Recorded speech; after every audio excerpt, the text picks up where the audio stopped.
Consumer एक tax payer भी होता है और उसे ये भी देखना होता है कि उसके टैक्स जो पेमेंट वो करता है, और ऑफ कोर्स उसकी कोई 15% टू 30% ऑफ की जो इनकम होती है उसका हम टैक्स देते हैं। इनडायरेक्ट टैक्सेस की तो कैलकुलेशन करना ही बहुत मुश्किल होता है। उसको ये देखना होता है कि पाकिस्तान के इदारे क्या जब काम करते हुए वो केयर करते हैं कि उसके ये जो टैक्स पेयर का जो पैसा है ये गलत जगह के ऊपर ना जाए और उसको एफिशिएंटली यूज किया जाए, यानी कम पैसे लगे और मैक्सिमम बेनिफिट्स निकलने चाहिए। लेकिन हम ये देख रहे हैं, रेकोडेक का एक केस चला 1993 से ये शुरू हुआ है प्रोसेस, और अब कहीं जाके किसी जो है कोने के ऊपर लग रहा है। इतने सालों के अंदर हमारे गवर्नमेंट के और टैक्स पेयर्स का कितने पैसे का इसके ऊपर ज़्या हुआ है वो सिर्फ आप इमेजिन करें। इसके अंदर गवर्नमेंट ऑफ बलूचिस्तान इन्वॉल्व है, इसके अंदर फेडरल गवर्नमेंट है, supreme court of Pakistan, presidency, आपके फॉरेन मिशंस, आपके जो टॉप लॉयर्स आप कह लें जिनको फीसें दी गई हैं, कंसल्टेंट्स, यू नेम इट। और इतने ज्यादा इसके ऊपर जो खर्च है उसका तखमीना लगाना ही बहुत मुश्किल है।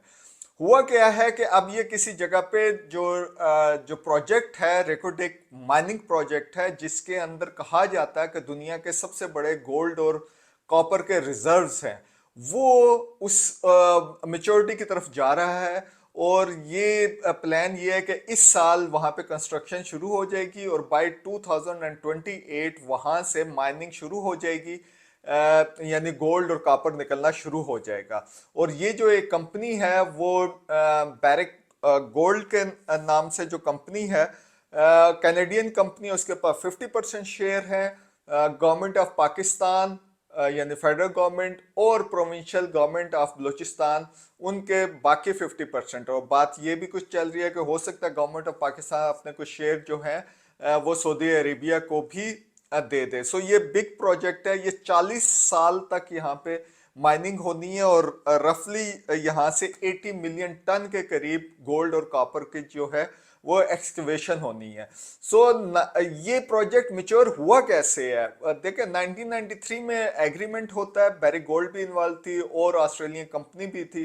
वो चलता रहा कि 2005-6 के अंदर इसके अंदर करप्शन की बात हुई, बलूचिस्तान हाई कोर्ट में ये केस गया। फिर वहां से होता होता ये फेडरल गवर्नमेंट तक पहुंचा, वहां पे डिस्कशन हुई, बलूचिस्तान गवर्नमेंट ने इसको विड्रॉ किया। मैं जर्नली एक रफ सी समरी आपको दे रहा। 2013 में सुप्रीम कोर्ट ने इसको जो एग्रीमेंट है उसको नल एंड वाइड करार दे दिया। कंपनी है, इंटरनेशनल कंपनी, आप वो एग्रीमेंट उनके साथ किए हो, वो चली गई the international centre for the settlement of investment disputes. ये एक इसको इक्सिड कहा जाता है, इंटरनेशनल इदारा है। वहां पे चले गए, उन्होंने कंप्लेंट की जी जनाब इन्होंने हमारा एग्रीमेंट जो है वो वायलेट किया है और हम तो इन्वेस्टमेंट वहां पे कर रहे थे। उन वहां पे डेलिब्रेशन को 2019 में कोई 5.9 बिलियन डॉलर का जुर्माना हुकूमत पाकिस्तान के ऊपर आयद कर दिया गया। 5.9 billion, just imagine the amount. उसके बाद फिर हमारी वो जो है कार्रवाइयाँ शुरू होगी, ultimately out of court settlement हुआ और उसके बाद प्रेसिडेंसी से रेफरेंस गया ओपिनियन के लिए सुप्रीम कोर्ट ऑफ पाकिस्तान ने। सुप्रीम कोर्ट ने इसको करार दे दिया कि जी हाँ ये ठीक है।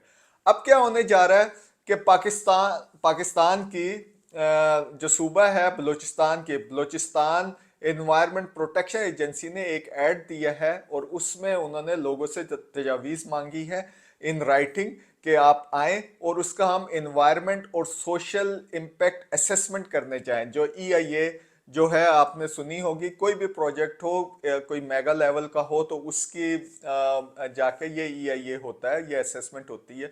वो लोगों से और तमाम स्टेक होल्डर से तजावीज़ मांगी है कि अगर आपको कोई इस पे ऑब्जेक्शन है तो ये दें। इश्तार 1 अप्रैल को छपा है और जो हेयरिंग होनी है सरीना कोयटा में वो मई 2 को होगी। So big day. और ये प्रोजेक्ट होने जा रहा है चागी में। चागी वही डिस्ट्रिक्ट है जहां पे पाकिस्तान ने अपने न्यूक्लियर धमाके भी किए थे 1998 के अंदर।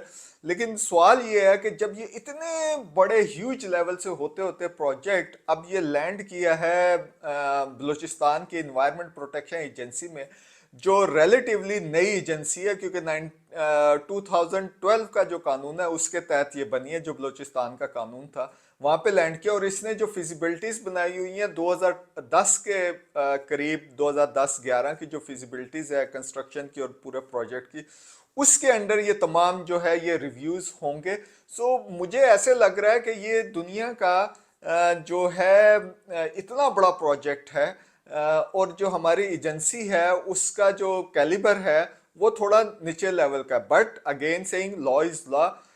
इस तरह के प्रोजेक्ट को जब रिव्यू आप करते हैं या ये करते हैं तो हमारे जो दोस्त और भाई वहाँ पे बैठे हुए हैं उनकी भी कैपेसिटी बिल्डिंग के लिए ये बहुत बड़ी चीज़ होगी, और वाकई में इसकी रिपोर्ट अभी देखने वाली है। So be watchful on that thing कि दुनिया का एक बहुत बड़ा प्रोजेक्ट उसका रिव्यू जब वहाँ पे होने जा रहा है बलूचिस्तान की इन्वायरमेंट प्रोटेक्शन एजेंसी, ये पाकिस्तान की किसी इन्वायरमेंट प्रोटेक्शन एजेंसी ने इतना बड़ा रिव्यू नहीं किया, और मेरे ख्याल में इतना बड़ा ईआईए पाकिस्तान में इससे पहले नहीं हुआ। सो सबसे बड़ा ईआईए पाकिस्तान में होने जा रहा है। So be watchful on that.